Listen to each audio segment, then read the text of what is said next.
تجارت احکام تجارت الحمدللہ رب العالمین والصلاة والسلام علی سید الانبیاء والمرسلین اما بعد فاعوذ باللہ من الشیطان الرجیم بسم اللہ الرحمن الرحیم۔ محترم ناظرین کرام، آپ دیکھ رہے ہیں پروگرام احکام تجارت۔ اس پروگرام میں ہم آپ کے کاروبار، تجارت، ذرائع آمدنی، اس تعلق سے جو آپ کے ذہنوں میں اٹھنے والے سوالات ہوتے ہیں ان سوالات کو لیتے ہیں اور شریعت مطہرہ کی تعلیمات کے تعلق سے جو بھی رہنمائی بنتی ہے اس کے پس منظر میں جوابات دینے کی کوشش کرتے ہیں۔ ایک طویل عرصے سے یہ پروگرام رواں دواں ہے، چونکہ کاروبار اور تجارت اتنی وسیع ہے کہ ختم ہونے کا نام نہیں لیتی۔ نت نئے سوالات، نت نئی مارکیٹس، نت نئے انداز رکنے کا نام نہیں لیتے، تو یہ پروگرام بھی جاری ہے اور یہ پلیٹ فارم جو ہے کاروبار اور تجارت کے لیے خاص ہے۔ یعنی آپ ذرائع آمدنی کے تعلق سے پوچھنا چاہتے ہیں، آپ کے کاروبار کا تعلق فزیکل مومنٹ سے ہو یا آن لائن مومنٹ سے ہو، آپ لوکل کام کرتے ہوں یا امپورٹ ایکسپورٹ کا کام کرتے ہوں، آپ کا کاروبار بڑے سطح پر ہو یا چھوٹی سطح پر ہو، ایک سوچ ہے لوگوں کی کہ جناب عبادت تو کی جائے، نماز تو پڑھی جائے، روزے تو رکھے جائیں، کاروبار کے متعلق کیا رہنمائی لینا، کیا پوچھنا۔ ایک طبقہ ہے جو یہ سوچ نہیں رکھتا اور حلال و حرام کا خیال رکھتا ہے، لیکن ایک طبقہ وہ ہے کہ جسے اویئرنیس ہی نہیں دی گئی، کبھی اسے بتایا ہی نہیں گیا کہ جناب یہ بھی ایک فیلڈ ہے اور اس میں بھی حلال و حرام جو ہیں وہ متعلق ہیں۔ اور اویئرنیس تو خیر لوگوں کی ہر شعبے میں ہی کم ہوتی ہے، طہارت کا معاملہ ہو، نماز کے فرائض و واجبات کا معاملہ ہو، دیگر جو زندگی کے شعبۂ زندگی ہیں، زندگی کے مختلف گوشے اور پہلو ہیں، ان کے تعلق سے بھی ہماری جو معلومات ہیں، دینی معلومات، وہ انتہائی کم ہوتی ہیں۔ اس کا طریقہ یہی ہوتا ہے کہ آپ اپنے شعور کو علم سے روشن کریں۔ علم دین سے جب آپ روشن کرتے ہیں اپنے شعور کو، تو اس شعور میں پختگی آتی ہے، بہتری آتی ہے، اور وہ شعور ایک کامل شعور بنتا ہے، اور اس شعور کے ذریعے پھر بندہ غلطی سے بچ جاتا ہے۔ بڑھتے ہیں کالز کی طرف، دیکھتے ہیں ہم سے کون کیا پوچھ رہا ہے۔ جی مفتی صاحب، میرا آپ سے ایک سوال ہے۔ مضاربت میں اگر نقصان کے ساتھ قرضہ بھی چڑھ جائے تو اس کو ادا کرنا کس کی ذمہ داری ہوگی؟ دو چار الفاظ میں سوال کیا ہے لیکن بہت وسیع پس منظر ہے۔ دیکھیے مضاربت کیا ہوتی ہے کہ ایک شخص نے پیسے دیے اور ایک شخص نے محنت کی ہے۔ پیسے دینے والا اور محنت کرنے والا یہ دو افراد ہیں، ان کی ایک پارٹنرشپ ہے، اس پارٹنرشپ کا نام مضاربت ہے۔ اب انویسٹر نے جو پیسے دیے اس شخص کو، اس نے کاروبار کیا اور قرضہ چڑھ گیا۔ سوال یہ پیدا ہوتا ہے کہ قرضہ کس وجہ سے چڑھا، کس بنا پر چڑھا، کیا ایسی وجوہات بنی کہ قرضہ چڑھا۔ ممکن ہے کہ کاروباری قرضہ ہو، ایک کاروبار کی لائبلٹی ہو، اور ممکن ہے کہ غلط فیصلے ہوں، اور ایسے غلط فیصلے کہ جو مضاربت کے جو قوانین ہیں اس کی اجازت نہیں دیتے۔ تو یہ جو قرضہ ہے کاروبار کی طرف لوٹے گا یا شخصی غلطی کی طرف لوٹے گا، یہ معاملہ 50-50 ہے، دونوں پہلو ممکن ہو سکتے ہیں۔ تو جو پہلو بھی ممکن ہو، یعنی آپ نے تو صرف اتنا سوال کیا ہے، مثال کے طور پر قرضہ ان معنی میں تھا کہ مال آپ خریدتے رہے اور مال جب خریدا تو اس کی قیمت ڈاؤن ہو گئی، اور ڈاؤن ہو گئی تو اب آپ کے پاس پیسے کم پڑ گئے، جو آپ نے لوگوں کو پے کرنے تھے وہ پیسے جب آپ نے پے کیے تو کہیں سے پکڑ کر کیے، تو یوں ایک قرضہ چڑھ گیا۔ تو کاروباری لائبلٹیز اور چیز ہوتی ہے، اور اس کے علاوہ جو کچھ ایسی صورتیں ہوتی ہیں کہ جہاں پر ملازم کی اپنی غلطی ہوتی ہے۔ تو جب مکمل تفصیل بتائیں گے تو میں متعینہ جواب دوں گا، فی الحال میں نے دو صورتیں بیان کر دی ہیں۔ میرا سوال ہے کہ ایک کمپنی ہے کنسٹرکشن کا کام کر رہی ہے، اس میں پیسہ لگایا ہوا ہے، اس نے ہمیں پارٹنرشپ دی ہے اور ہر ماہ 1 لاکھ پر 7,000 دیتی ہے، کبھی کبھی 7,000 سے اوپر بھی مل جاتی، لیکن 7,000 سے نیچے کبھی نہیں ملے۔ ایسے منافع لینا جائز ہے؟ رہنمائی فرما دیں۔ دیکھیے بات یہ ہے کہ کاروبار میں شراکت نفع اور نقصان کی بنیاد پر ہوتی ہے، اور نفع اور نقصان کی بنیاد پر جو فارمولہ طے پاتا ہے وہ فگر سے طے نہیں پاتا. یعنی یہ نہیں ہو سکتا کہ آپ سے سامنے والی پارٹی یہ معاہدہ کرے کہ میں 7,000 روپے مہینے کے دوں گا، ہو سکتا ہے 7,000 کا نفع ہی نہ ہو. تو نفع جو مقرر کیا جاتا ہے ہمیشہ لازمی طور پر نفع فیصد کے اعتبار سے مقرر ہوگا. فیصد کے اعتبار سے جو فیصد اور تناسب آپ کا طے ہوا ہے اس کے اعتبار سے نفع ہوگا. اب اگر ایک خاص فیصد میں ہی آپ کو نفع مل رہا ہے، کم زیادہ نہیں ہوتا، مثال کے طور پر آپ کا 50% تھا اور 50% ہی ملتا ہے، اتفاق سے 50% 7,000 روپے آتا ہے، آپ کے حصے میں 7,000 اس کے حصے میں، تو یہ اتفاق ہو سکتا ہے کیونکہ بہت سارے کاروبار ایسے ہوتے لگے بندے ہوتے ہیں کہ اتنے کا مال خریدنا، اتنے کا بیچنا، اتنا ایکسپنس ہوگا، اتنا نفع ہوگا. تو اس لگے بندے کاروبار کی وجہ سے جو ہے وہ ایک ہی فگر آ رہا ہوتا ہے، لیکن جو آپ نے فارمولہ طے کرنا ہے وہ تناسب اور فیصد کے اعتبار سے طے کرنا ہے. جی میرا نام انس ہے، میں ایک سافٹ ویئر ڈیولپر ہوں. میرا کام بیسکلی ہوتا ہے یہ کہ میں ایتھیکل ہیکر ہوں. ایتھیکل ہیکر اور ہیکر میں ایک فرق یہ ہے کہ ہیکر جو ہے وہ بیسکلی چوری کرتا ہے، جیسے ٹرانزیکشن کے حوالے سے ہیک کر کے چوری کر لیا، یا آپ کے bank account on line transaction وغیرہ کو چوری کر لیا. لیکن ہمارا کام یہ ہے کہ ہمیں کمپنیز ہائر کرتی ہیں اور اپنے سافٹ ویئرز اور ویب سائٹس ان سے بنواتی ہیں، اور وہ خود ہم کو یہ بولتی ہیں کہ ہمارے سافٹ ویئر یا ویب سائٹ کو ہیک کریں تاکہ اس سے اس سافٹ ویئر کی یا ویب سائٹ کی جو کمزوریاں یا لوپ ہولز ہیں وہ ان کو پتہ چل جائیں اور وہ اس کو فول پروف کروا لیں. تو بعض کمپنیز ایسی ہیں جو ہمیں دوسری کمپنیز یا ملٹی نیشنل کمپنیز کی جو ویب سائٹ ہے یا سافٹ ویئر ہے اس کو بھی ہیک کرنے کا بولتی ہیں. تو اگر میں کسی کمپنی کے پے رول پر ہوں اور وہ مجھے ایسا کرنے کو بولے تو ایسا کرنا شرعاً جائز ہے یا نہیں؟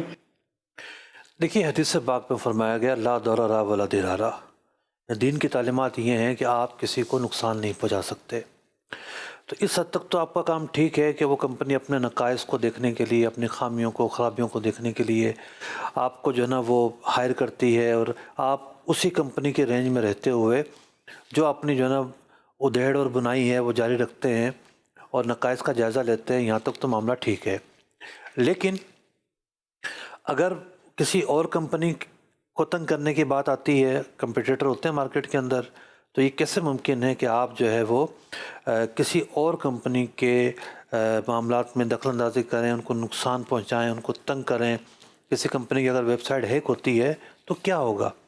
اس کمپنی کی سروسز رک جائیں گی، بعض چیزیں معطل ہو جائیں گی. ہو سکتا ہے آپ اس ویب سائٹ کے ذریعے اس کے سرور تک رسائی حاصل کر لیں، اس کی جو پرائیویسی ہے وہ ڈیمیج ہو جائے، اس کے کاغذات جو ہیں وہ لیک ہو جائیں، چوری ہو جائیں، یا اس پر آپ پاسورڈ بدل دیں، آپ کا ہی قبضہ ہو جائے. تو بہت ساری ایسے تناظر میں چیزیں آ سکتی ہیں کہ جو سامنے والی کمپنی جو ہے اس کو نقصان پہنچانے سے تعلق رکھتے ہیں. کمپٹیٹر جب آپ کا کوئی کھڑا ہوگا، اس کی جو پرائیویسی ہے وہ بہت بڑا جو نا وہ یہ سمجھے کہ ہتھیار ہوتا ہے کہ وہ کیا سوچ رہا ہے، کیا ڈیولپمنٹ کر رہا ہے، وہ کون سے پروڈکٹ بنانے جا رہا ہے. تو اگر کوئی ہیک کر کے ساری چیزیں نکلواتا ہے، کوئی بھی مقصد ہو، لیکن جو سمجھیے کہ ایک کمپنی کا ڈومین ہے، یعنی اس کا اسپیس ہے، اس کی ویب سائٹ اس کی ملکیت ہے. جس طریقے سے آپ کسی کے گھر میں داخل ہو جائیں بغیر اجازت، وہاں قبضہ کر کے بیٹھ جائیں، ایسا ہی ہے کسی اور کی جو ہے وہ سروسز میں جا کر گھس جانا اور وہاں پر جا کر اسے ہیک کرنا تو شریعت پار سے جائز نہیں ہو سکتا. بڑا ہی جامع یہ جملہ ہے، حدیث پاک کا جملہ ہے یہ، لا ضرر ولا ضرار، اور قواعد فقہ میں بھی اسی جملے کو نقل کیا گیا. تو یہ قیامت تک کے مسائل کے لیے یہ چیز رہے گی کہ اسلامی تعلیمات میں دوسرے کو نقصان دینا نہیں ہے. جی جناب، اوور ٹو یو کرتے ہیں ہمارے خالد بھائی کی طرف. کیسے ہیں آپ؟ الحمدللہ رب العالمین علی کل حال. احکام تجارت مدری چینل کے ناظرین سلسلہ چل رہا ہے اور آپ مفتی صاحب سے اپنے سوالات کے جوابات جان رہے ہیں. ایک سوال مفتی صاحب یہ آیا ہے کہ کھاد کے تھیلے میں حکومت کی طرف سے سبسڈی کا ایک کوپن نکلتا ہے جس کو سینڈ کرنے سے کبھی 6 ماہ بعد کبھی سال کے بعد اس کے پیسے حکومت کی طرف سے دیے جاتے ہیں. کیا اس کا لین دین کرنا یہ درست رہے گا؟ کسان کو دیے جاتے ہیں؟ جی، جو تھیلا وہ خرید رہا ہے اس کو مل رہا ہوتا ہے. سبسڈی سے جو نا مجھے ایک لطیفہ یاد آیا. غالباً 2010 کی بات ہے، پہلی بار حج پر جانے کے ساتھ ملی، سبحان اللہ. تو لوگوں نے پوچھا کہ صدقہ کتنا بنے گا.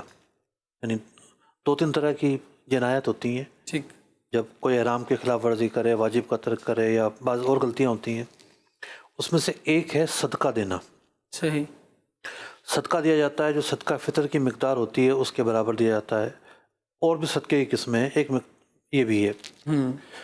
تو ہم نے کہا کہ بھئی تقریباً 2 کلو گندم یا آٹا دیا جائے گا.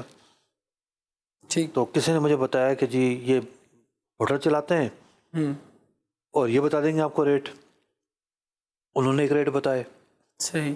تو میں نے کہا بھئی دیکھیں میں کراس چیکنگ کروں گا، صرف ایک بندے کے کال پر بھروسہ نہیں کروں گا. ٹھیک. تو میں مینا شریف میں تندور لگا ہوا تھا، تو میں اس ہوٹل والے کے پاس بھی گیا. میں کہا بھئی یار بتاؤ گے آپ کہ آٹا کتنے کلو لیتے ہو؟ تو تھوڑا سا وہ سوالیہ نشان بھی اس کے چہرے پہ ظاہر ہوا. میں کہا اصل میں وہ صدقے کی رقم جو ہے نا اس کا تعین کرنا ہے، اس لیے آٹے کی قیمت پوچھ رہے ہیں.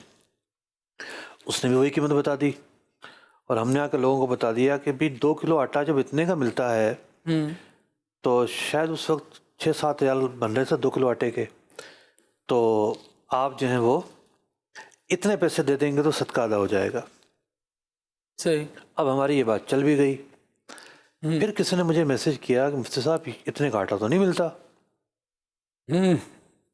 صحیح. یہ گورنمنٹ سبسڈی ریٹ دیتی ہے ان کو، ہوٹل والوں کو، تندور والوں کو. ہم مارکیٹ سے جب خریدتے ہیں تو کچھ اور ریٹ پر خریدتے ہیں، وہ زیادہ ریٹ ہوتا ہے. ٹھیک. تو ہوتا یہ ہے کہ جب گورنمنٹ کسی کو کچھ چیز سستا دے رہی ہے، چاہے یہاں بھی پاکستان میں بھی یہ رول ہے. جی. یہ جو فلور ملز ہے نا، مل کا مطلب تو بہت بڑی کوئی اسٹیشن ہے، چکی ہے. صحیح. مل ہے مطلب فیکٹری کی طرح. ورنہ جو چکیاں بھی ہوتی ہیں ان کا بھی ایک کوٹا ہوتا ہے. یعنی گورنمنٹ جو گندم خرید لیتی ہے، خریدنے کے بعد چکی والوں کو، فلور مل والوں کو سستے ریٹ پر دیتی ہے. صحیح. تو چکی والے بہت سارے تو وہ ہوتے ہیں جو چکی واقعتاً کھول کے بیٹھے ہوتے ہیں، ٹھیک ہے، اور وہ پھر اس آٹے کو سستا ہی بیچتے ہیں. مثال کے طور پر ان کو 200 من ملا تو انہوں نے کہا کہ 200 من ہمیں اس ریٹ پہ ملا ہے، یہ سبسڈی والا ہے، لے جاؤ. وہ ختم ہو گیا، نارمل جب ہوگا تو وہ اپنے اصل ریٹ پہ بیچ دیں گے جو مارکیٹ کا ریٹ چل رہا ہے. کچھ لوگ کیا کرتے ہیں کہ چکی برائے نام ہوتی ہے، یہ سستا لیا اور مارکیٹ میں مہنگا بیچ دیا. صحیح. یہ لامحالہ گورنمنٹ کو دھوکہ دینا ہے. اس کے لیے ظاہر بات ان کو جھوٹ بھی بولنا پڑے گا، ان کو ڈمی ڈاکومنٹ بھی بنانے پڑیں گے. غلطی کا ارتکاب کہیں نہ کہیں لازمی طور پر ہوگا. آپ نے جو سوال پوچھا ہے کہ جو گورنمنٹ پیسے واپس کرتی ہے، جی، تو کیش بیک کی صورت ہوگی نا. صحیح. آپ نے ایک چیز پوری قیمت پہ خریدی اور گورنمنٹ آپ کو الگ سے پیسے دے گی، تو یہ گورنمنٹ کی طرف سے ملنے والا انعام ہے. یہ کسی قرضے کے بدلے میں نہیں ہے، ٹھیک ہے، کسی اور ایسے غیر شرعی بنیاد کی وجہ سے نہیں ہے. گورنمنٹ کی طرف سے ملنے والا ایک انعام ہے، ایک سبسڈی ہے، اس کے لینے میں کوئی حرج نہیں ہے. ماشاءاللہ. ٹھیک ہے جی، جواب مکمل ہوا اور ساتھ ساتھ بہت سارے پہلو بھی سمجھ میں آئے. کبھی کبھار ایسا ہوتا ہے کہ ہم ایک مسئلہ سن کر یا سمجھ کر اس پر مختلف چیزوں کو قیاس کر رہے ہوتے ہیں کہ پچھلی بار ایک مسئلہ سنا تھا وہ اس طرح تھا، یہ نوعیت تھی، ابھی بھی نوعیت تقریباً ایسی بن رہی ہے، لہٰذا اسی کے مطابق اس کو قیاس کرتے ہوئے آگے بڑھا جائے. تو ایسا انداز ابھی اپنا بحرین سے واپسی ہوئی ہے پچھلے ہفتے، اسی وجہ سے اتوار کو پروگرام لائیو بھی نہیں ہو سکا. ایک مدنی حلقہ تھا، تو میں نے ذرا گراؤنڈ بنانے کے لیے کچھ کوشچنز رائز کیے نا.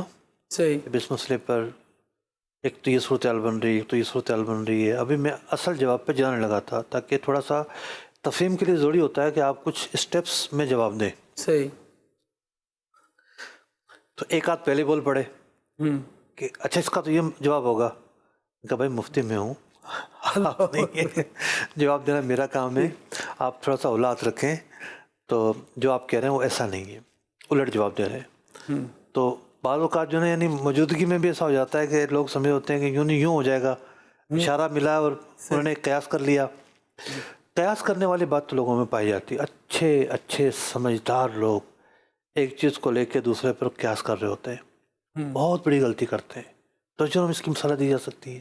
مصطفیٰ بھی آپ نے ذکر فرمایا کہ پچھلے ہفتے لائیو نہیں ہو سکا تھا، اور آپ کے سوشل اکاؤنٹ پر بھی یہ دیکھا گیا کہ مصروفیت رہی ہیں، اور کیسی رہی اس مرتبہ کی مصروفیت، اور کیا کچھ نیا ہے اگر کچھ شیئر کرنا چاہیں؟ دیکھیے بیسیکلی تو ایک کانفرنس میں شرکت تھی، اور کانفرنس جو ہے وہ دنیا کے تقریباً 38 ممالک ہیں جن کا اتفاق ہے بحرین میں قائم ایک ادارے سے۔ 36 سے 38 ممالک کے جو اسلامی بینک چلتے ہیں، تو آیوفی ایک ادارہ ہے بحرین میں، اس کا ہیڈ آفس ہے، تو سرکاری سطح پر اس ادارے کے ساتھ ان ملکوں کا اتفاق ہے۔ صحیح۔ وہ ادارہ ایک آئین بناتا ہے، اور وہ جو آئین ہے اس کے مطابق پروڈکٹس بنتی ہیں جو اسلامی بینکنگ کے پروڈکٹس ہیں۔ ٹھیک ہے۔ تو اس ادارے کی سالانہ کانفرنس تھی، جو لوگ بینکوں میں شرعی ایڈوائزر ہوتے ہیں، اصل تو وہ مدعو تھے، کچھ میرے جیسے لوگ جو ایکسٹرنل مہمان یا گیسٹ ہیں وہ بھی تھے۔ تو اب وہ اس کا کام ہے ایک آئین بنانا۔ اب وہ جو آئین ہے، ساکت المرابہ کی پروڈکٹ ہے، ہاؤس فائنینسنگ کے پروڈکٹ ہے، یا کار لیزنگ کے پروڈکٹ ہے، یہ پروڈکٹس اس نے بنائی ہوئی ہیں، اور یہ سارے کے سارے جو ملک ہیں اسی کتاب کو فالو کرتے ہیں۔ یہ الگ بات ہے کہ کسی نے کہا کہ ہم ساری ہی جو ہیں وہ اڈاپٹ کریں گے، کچھ نے کہا کہ ہم ہمارے ملک کے لیے یہ کافی ہیں۔ تو اس میں خیر غلبہ تو بہت ساری چیزوں میں شافعی اور حنابلہ اور احناف کے علاوہ دیگر چیزوں کا ہے۔ تو یہی وجہ ہے کہ اب تک تو ہمارا اکثر چیزوں پہ جزوی اختلاف رائے ہے۔ ایسا نہیں ہے کہ ہم یہ کہتے ہیں کہ ابھی کوئی سود ہے۔ اگر کوئی بینک ہاؤس فائنینسنگ کرتا ہے یا کار لیزنگ دیتا ہے، جی، وہ ایک شرعی ماڈل ہے، کرائے پر دیتا ہے، کرایہ لیتا ہے، آخر میں بیچ دیتا ہے۔ ہاؤس فائنینسنگ کرتا ہے، کرائے پر دیتا ہے، یونٹ بھی بے ہوتے ہیں، ماڈل ٹھیک ہے۔ جزوی اختلاف باقی ہے۔ کیس اسٹڈی جاری ہے ہماری بھی، ہم بھی کچھ چیزوں کو گہرائی سے دیکھ رہے ہیں۔ تو یوں دور رہ کر تو آپ صرف تنقید ہی کر سکتے ہیں۔ کوئی بھی چیز بہتر، کم بہتر، زیادہ بہتر، آپ کو قریب جانا پڑتا ہے، قریب سے اسٹڈی کرنی پڑتی ہے۔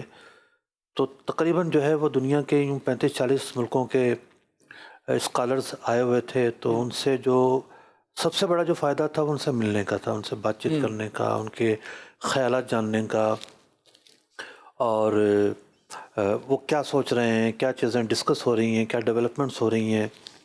تو یوں ایک عالمی سطح پر ایک پوری کریم جمع تھی، تو کافی فائدہ ہوا۔ ماشاءاللہ، اللہ کریم برکت عطا فرمائے۔ اور یوں ایک مطالعاتی دورہ بھی، اور کچھ نئی مارکیٹس میں کیا چیزیں آ رہی ہیں اس پر بھی کچھ کلام رہا۔ ایسے ہی ماشاءاللہ، اللہ کریم برکت دے۔ کچھ کالز لیتے ہیں، مزید آپ کے مسائل یا آپ کے سوالات شامل کرتے ہیں۔ سوال یہ ہے کہ کسٹمر میری دکان میں آ کر آرڈر کرتا ہے، میں کسٹمر کو کلیئرلی بتا دیتا ہوں کہ میرے پاس یہ مال موجود نہیں ہے، لیکن یہ کہ وہ کسٹمر جو اصرار کرتا ہے اور کہتا ہے کہ یہ مال آپ سے ہی لینا ہے، آپ منگوا کے کمپنی سے دے دیں۔ ہم نے اسے کمپنی سے ریٹ منگوا کے دے دی ہے کہ اس ریٹ پہ آپ کو اتنا مال مل جائے گا، لیکن پیمنٹ آپ کو ابھی دینی پڑے گی۔ اس نے پیمنٹ ہمیں دے دی، پھر کچھ معاملات کی وجہ سے کمپنی کے ریٹ ہائی ہو گئے اور کمپنی نے آرڈر کینسل کر دیا، اور ظاہر ہے ریٹ بڑھ گئے، تو اب ہم کسٹمر کو بھی وہ مال نہیں دے سکتے اس قیمت پر۔ تو اب اس صورت میں کسٹمر اور دکاندار کو آپس میں کیا چیز طے کرنی چاہیے؟ کیا یہ آرڈر ختم کر دیں؟ دیکھیے، آپ نے جو کام کیا وہ ناجائز ہے۔ اس کام کا جو حل میں بتاؤں گا اس میں آپ کے اس سوال کا جواب بھی موجود ہے، کہ اگر آپ اس حل پر عمل کر لیتے تو آپ کا جو یہ سوال آج قائم ہوا یہ ختم ہو جاتا۔ ناجائز اس وجہ سے ہے کہ جو چیز آپ کی ملکیت میں نہیں ہے اس کو آپ نہیں بیچ سکتے۔ جو چیز یعنی آپ نے تو ابھی کمپنی سے ریٹ لیا نا، ابتدائی ریٹ، سودا تو ڈن نہیں کیا آپ نے۔ اگر آپ سودا ڈن کر لیتے تو وہ کینسل کیسے کر سکتی تھی؟ بالفرض سودا بھی کر لیا ہو لیکن آپ نے اس پر قبضہ نہیں کیا، تب بھی آپ آگے نہیں بیچ سکتے۔ تو جب آپ آگے نہ بیچنے کی پوزیشن میں تھے تو آپ اس سے قیمت کیسے پکڑ سکتے ہیں، سودا ڈن کیسے کر سکتے ہیں؟ یہ آپ کی غلطی تھی۔ اس موقع پر طریقہ یہ ہونا چاہیے، آپ صرف وعدہ کریں کہ میں اور آپ میوچل انڈرسٹینڈنگ کرتے ہیں، یہ چیز اتنے کی آپ کو میں دے دوں گا، پہلے میں خود خریدوں گا، اپنا قبضہ کروں گا، پھر میں آپ کو دوبارہ رابطہ کروں گا آپ سے کہ بھئی چیز میرے پاس آ گئی ہے اور میں اتنے کی دے رہا ہوں. ہم میوچل انڈرسٹینڈنگ سے قیمت پہ اتفاق کر لیتے ہیں, بعد میں بھی وہی قیمت رہے گی, امید یہی ہے. لیکن یہ ہم ایک دوسرے کے باؤنڈ نہیں ہیں. آپ چاہو تو آپ منع کر سکتے ہو, میں چاہوں تو میں منع کر سکتا ہوں. جب یہ پوزیشن آپ رکھ کر وعدہ کی بنیاد پر ایک ابتدائی بات چیت کرتے تو آج پوزیشن بڑی کلیئر ہوتی ہے. آپ کہہ سکتے تھے کہ بھئی ہمارا تو وعدہ تھا, اور چونکہ میں جان بوجھ کر تو یہ وعدہ ختم نہیں کر رہا. ریزنس اس کی موجود ہیں, درست ریزنس ہیں کہ چیز کی قیمت بڑھ گئی ہے تو اب میں آپ کو نہیں دے سکتا. جب تک ڈن نہیں کیا ہے آپ نے, آپ باؤنڈ بھی نہیں ہیں, تو یوں ایسے موقع پر وعدہ کر لینا بہتر ہوتا. اب یہاں پر ایک سوال پیدا ہو سکتا ہے کہ یہ وعدہ خلافی کرنا تو گناہ ہے. ایسا نہیں ہے. وہ وعدہ خلافی کرنا گناہ ہے کہ جس میں وعدہ کرتے وقت ہی آپ کا ذہن ہو کہ میں پورا نہیں کروں گا.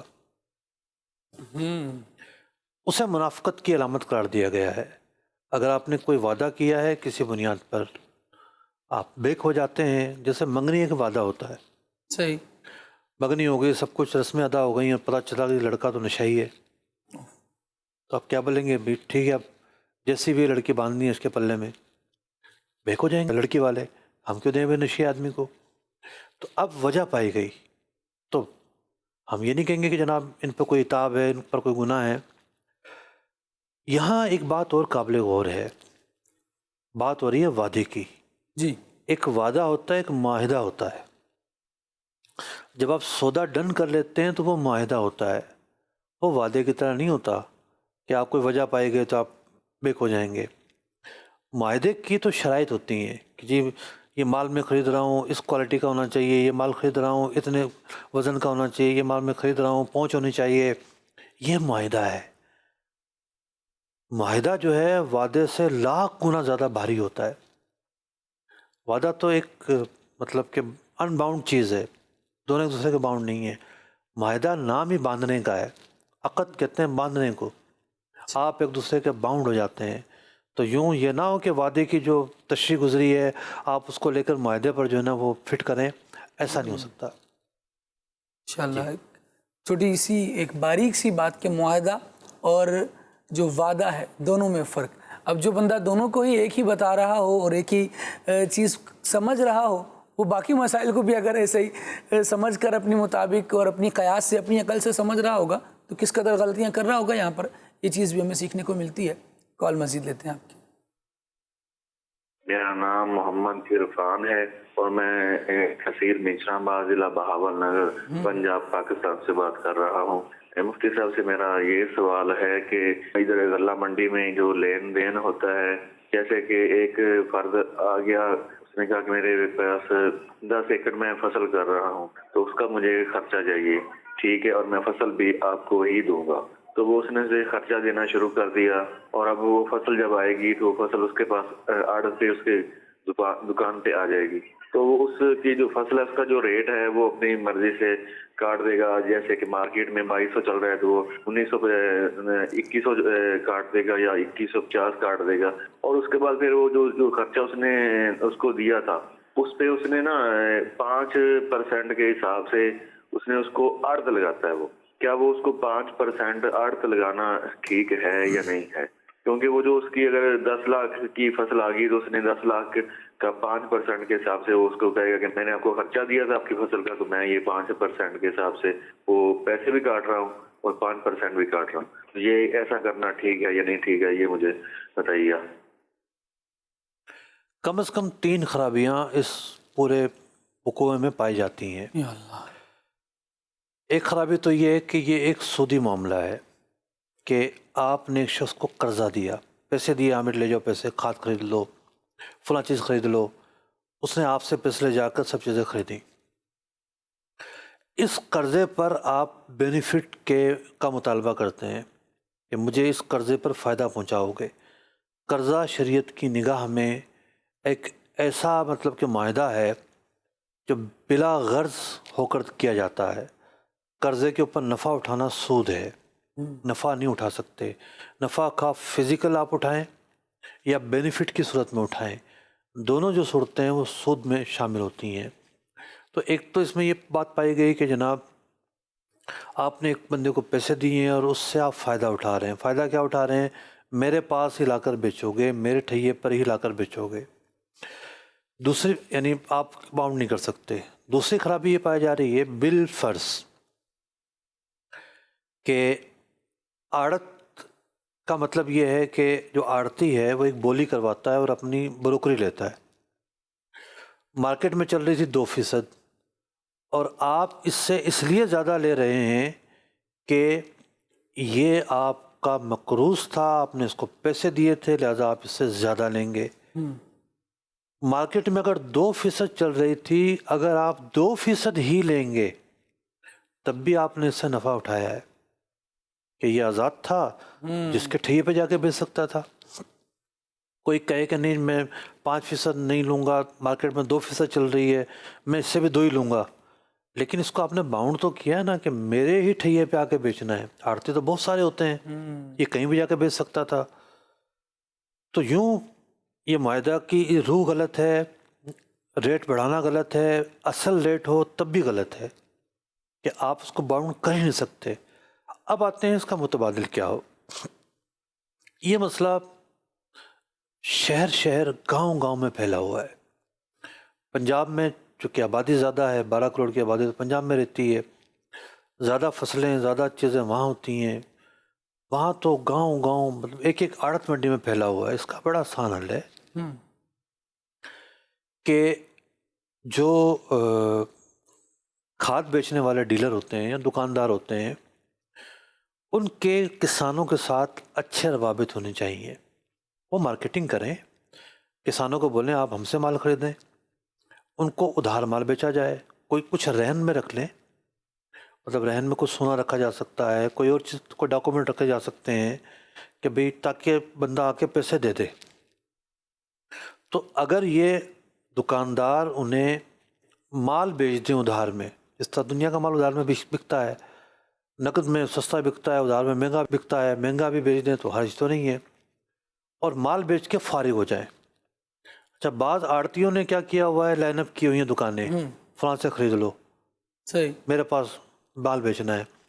یہ جا کے جس مرضی دکاندار سے مال خریدیں، دکاندار فیسلٹی دیں ان کو ادھار کی، اور یہ لوگ آزاد ہوں، جہاں مرضی لا کے اپنا غلہ بیچیں، صحیح، جس مرضی ریٹ پر لا کر بیچیں.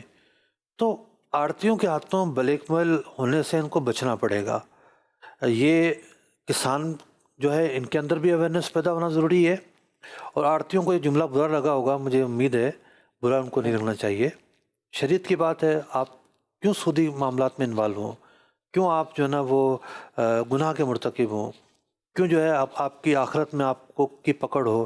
ہم تو آپ کی بہتری چاہتے ہیں، ہم تو یہ چاہتے ہیں کہ آخرت میں آپ رسوا نہ ہوں، سرخرو ہوں، آپ پر یہ بوجھ نہ ہو جب آپ انتقال کر جائیں تو سود کا بوجھ لیے قبر میں جائیں، ایسا نہ ہو. ہم تو آپ کے خیر خواہ ہیں، آپ کے لیے بھلائی کے طالب ہیں. تو یوں آزاد چھوڑ دیا جائے اس کو، جس طرح وہ سبزی بھاجی گوشت جہاں سے مرضی چاہتا ہے خریدتا ہے، یہ چیز بھی جہاں سے مرضی اس کی آئے وہ خریدے. ماشاءاللہ، یہ بہت اچھی بات ہے کہ مسئلہ بتانے کے ساتھ ساتھ یہ بھی بتایا جا رہا ہے کہ مارکیٹ میں کیا خرابی رائج ہے اور کس تبدیلی سے یہ درست ہو سکتی ہے. ذرا اس کو یوں بھی سوچیں ہم کہ اگر ہم قبر میں اتر گئے اور غلط کرتے کرتے اتر گئے، قبر میں اترے اور سود ہمارے کندھوں پر باقی تھا، تو اب اس کا جواب کیا بن پڑے گا، کیسے جواب دے سکیں گے؟ اللہ تبارک و تعالیٰ ہمیں حرام سے بچتے ہوئے حلال ذرائع کو اختیار کرنے کی توفیق عطا فرمائے. حلال میں ایسی برکت ہے کہ بندہ اس کی طرف آتا ہے، اللہ کریم جل وعلا اس کو بہت سی راہیں دکھاتا ہے اور اس کی برکت کا اندازہ بندہ لگا نہیں سکتا. ایک تو یہ کہ اس میں کم از کم بندے کو عذاب تو نہیں ہے، اللہ تبارک و تعالیٰ کی نافرمانی کی طرف تو نہیں جا رہا. اللہ کریم ہمیں رزق حلال کمانے کی توفیق عطا فرمائے، حرام سے ہمیں محفوظ فرمائے. مزید کال دیجیے. ڈیجیٹل مارکیٹ کی ایک اصطلاح ہے جسے ڈراپ شپنگ کہتے ہیں. اس حوالے سے شرعی حکم کیا ہے؟ دراصل ڈراپ شپنگ میں ہوتا یوں ہے کہ کوئی شخص کسی بھی چیز کا اشتہار انٹرنیٹ پہ دیتا ہے، جب اس کا کسٹمر مل جائے تو اسے وہ چیز بیچ دیتے ہیں، حالانکہ اس کے پاس وہ چیز ہوتی نہیں ہے. اس لیے بیچنے کے بعد وہ چیز خرید کر کسٹمر کو ڈیلیور کر دیتا ہے. اس حوالے سے شرعی حکم کیا ہے؟ اور اگر یہ شرعی طریقہ نہیں تو اس حوالے سے کوئی جائز طریقہ بھی ارشاد فرما دیں.